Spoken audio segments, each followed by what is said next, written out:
Moikka! Mun nimi on Marina Harjunpää ja mä oon töissä Varsinais-Suomen hyvinvointialueella koulukuraattorina. Mä työskentelen päivittäin 1–9 lasten kanssa ja heidän perheidensä kanssa. Tänään puhutaan rutiineista ja siitä, minkä takia ne on merkityksellisiä lapsille ja heidän perheilleen. Rutiinit voi tuntua vähän ehkä tylsältäkin asialta, mutta oikeastaan ne on hirveän tärkeitä siinä turvallisuuden tunteen luomisessa. Rutiinit ja rutiineihin oppiminen lähtee kotoa ja niitä on hyvä alkaa luomaan jo ihan sieltä ennen kouluikää.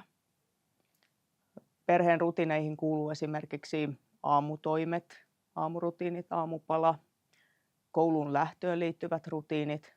Koulussa on taas omat rutiininsa, välipala koulun jälkeen, erilaiset perheen ateriarytmit, iltatoimien rytmitys, mihin aikaan ne aloitetaan, mitä niihin kuuluu, miten rauhoitutaan nukkumaan.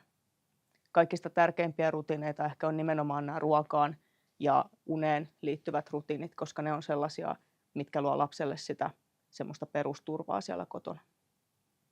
Hyvät yöunet on myöskin edellytys sille, että se seuraava koulupäivä onnistuu mukavasti.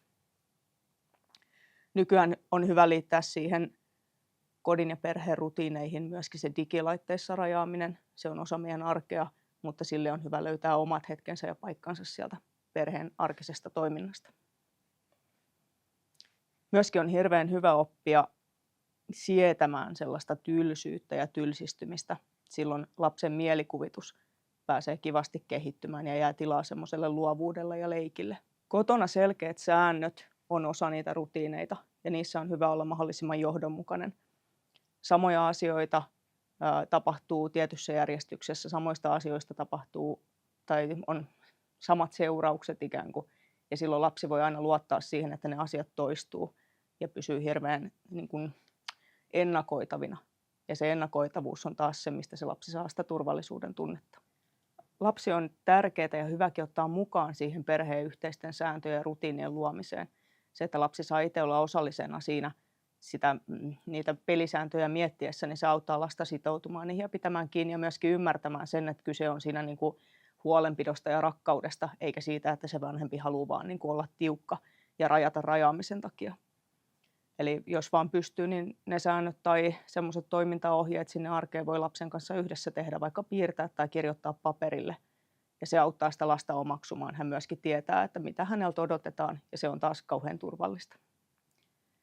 Joskus kylässä tietysti perheillä on erilaiset säännöt, ja silloin lapsenkin on hyvä oppia siihen, että jos sä olet toisen ihmisen luona vierailulla, niin siellä toimitaan niiden toimintasääntöjen mukaan, mitä siinä perheessä on. Tietysti joissain hyvän maun rajoissa, että ihan kaikessa ei tarvitse tanssia toisen pillin mukaan, mutta jotenkin noudattaa semmoista järkeä siinä, että ei lähdetä siellä ajamaan läpi niitä oman perheen sääntöjä, vaan mukaudutaan ja sopeudutaan vähän siihen sen kyläilyperheen tapoihin ja sääntöihin. Silloin voi myöskin oppia uutta ja oppia tarkastelemaan niitä oman kodin sääntöjä uudella tavalla. Siitä on ehkä hyvä jutella kotona lapsen kanssa, että eri perheissä on eri säännöt ja toinen ei ole toistaan huonompia tai parempia, vaan yksinkertaisesti erilaisia. Joskus lapsi kapinoi ja testaa niitä rajoja. Se on ihan normaalia ja semmoinen sääntöjen ja vanhempien uhmaaminen kuuluu eri ikäisenä eri kehitystehtäviin. Suurin osa lapsista toimii näin ja sitä ei pidä säikähtää tai ajatella, että siinä omassa lapsessa on jotain vikana tai se ei ole merkki kenenkään epäonnistumisesta, vaan se kuuluu asiaan. Ja jälleen siinä se johdonmukaisuus ja niissä rutiineissa pitäytyminen, säännöissä pitäytyminen on taas semmoista, mitä se lapsi voi kipuilla, mutta toisaalta sitten näkee sen ja kokee sen turvallisena, että vaikka mä mitä teen ja vaikka mä teen näin, niin silti nämä asiat pysyy samanlaisina. Esimerkiksi joskus elämän isoissa muutoskohdissa tulee vaikka perheelle muutto uuteen paikkaan, niin siellä ne rutiinit, vaikka nukkumaan menon liittyen, niin on hirveän tärkeitä, että vaikka se muuten elinympäristö muuttuu, niin illalla samassa järjestyksessä pestään hampaat tai syödään iltapala, pestään hampaat, käydään suihkussa, luetaan mahdollisesti iltasatu, kuunnellaan jotain musiikkia vähän aikaa ja sitten rauhoitutaan nukkumaan. Niin vaikka siinä lapsen elämässä muut asiat muuttuisi siinä ympärillä, niin jos nämä rutiinit pysyy samana, niin silloin siellä lapsella on sellainen olo, että tämä on turvallista tämä elämä siitä huolimatta, että muutoksia tulee. Ja semmoinen muutosten kestäminen ja muutosten sietäminen kuuluu elämään. Sitä on hirveän tärkeää opetella ja sitä ei pidä pelätä, mutta se vaatii sen, että ensin se perusturvan tunne on kunnossa, että niistä muutoksista selviää. Lasten kanssa on tärkeää sitä toiminnan ohjausta vähän pystyä tukemaan. Eli tämä liittyy sillä tavalla niihin rutiineihin, että ei ole yhtään huono ajatus esimerkiksi siellä kotona tehdä sellaista jotain kuvitettua listaa tai taulua, missä on esimerkiksi iltatoimet lueteltu ihan järjestyksessä, että mitä tehdään minkäkin jälkeen. Siellä voi löytyä vaikka ihan kuvina iltapala, hammaspesu, suihku, nukkumaanmeno, mikä se nyt sitten onkaan missäkin perheessä se järjestys.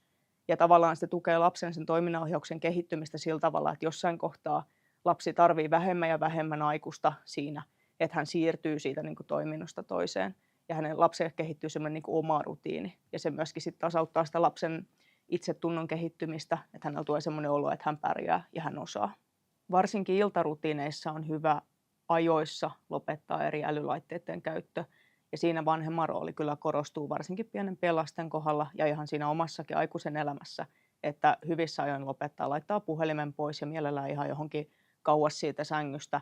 Ei ole hyvä oppiakaan sellaiseen tapaan, että nukahdetaan sitä puhelinta katsellen, koska se ei missään nimessä sitä unenlaatua paranna, päinvastoin se ihan heikentää sitä koko yöunta. Eli ehkä jos halutaan jotain rutiinia tietoisesti opetella, niin yksi hyvä tapa voi olla se, että jossain vaiheessa iltatoimia osaksi sitä rutiinia tulee se, että viedään se puhelin pois ja sitä ei sen jälkeen enää sitten sinä iltana katsota. Sitten on tietysti tärkeää ja tosi tärkeää muistaa se, että kaikki lapset on yksilöitä. Kaikissa perheissä on omat säännöt ja omat toimintajärjestykset ja perheissä mennään tietysti sen ehdoilla, että mikä se lapsen kehitystaso on. Ei voi sanoa mitään selkeää ikää, että minkä ikäisenä pitää olla mitäkin rutiineja, vaan tietyllä tavalla vanhempi on siinä sen oman lapsensa asiantuntija ja silloin mennään sen ehdoilla, että mihin se lapsi milloinkin ikään kuin pystyy ja kykenee. Tärkeää on tukea sitä lasta siinä kokemuksessa, että mä osasin ja mä onnistuin ja silloin se itsetunto pääsee kehittymään. Mutta tietysti silleen, että ei lähdetä vaatimaan lapselta liikoja. Mikään kiire meistä ei kellään ole kasvaa mihinkään, mihin ei ole valmiita. Joskus lapsista huomaa sen, että siellä kotona ehkä ei ole ollut kovin säännönmukaisia rutiineita tai semmoista johdonmukaista toimintaa. Ja silloin se lapsi saattaa esimerkiksi kouluympäristössä alkaa oireilla niin, että ne kouluvaatimukset tuntuu liian isoilta, tuntuu liian vaikealta asettua sellaiseen johonkin tiettyyn rytmiin, koska siitä ei ole jotenkin sitä mallia vielä sieltä kotoa päässyt rakentumaan. Ja tällaiset lapset saattaa usein esimerkiksi näyttäytyä koulun aikuisten silmissä vähän haastavasti käyttäytyvinä tai heillä on kaverisuhteissa voi olla vaikeuksia, kun ei ole tullut sellaista ajatusta siitä, että jostain asiasta seuraa tällainen asia. Ja ei ole semmoista niin kuin myöskään käytöksessä ehkä semmoista tietynlaista rutiinia tai mallia.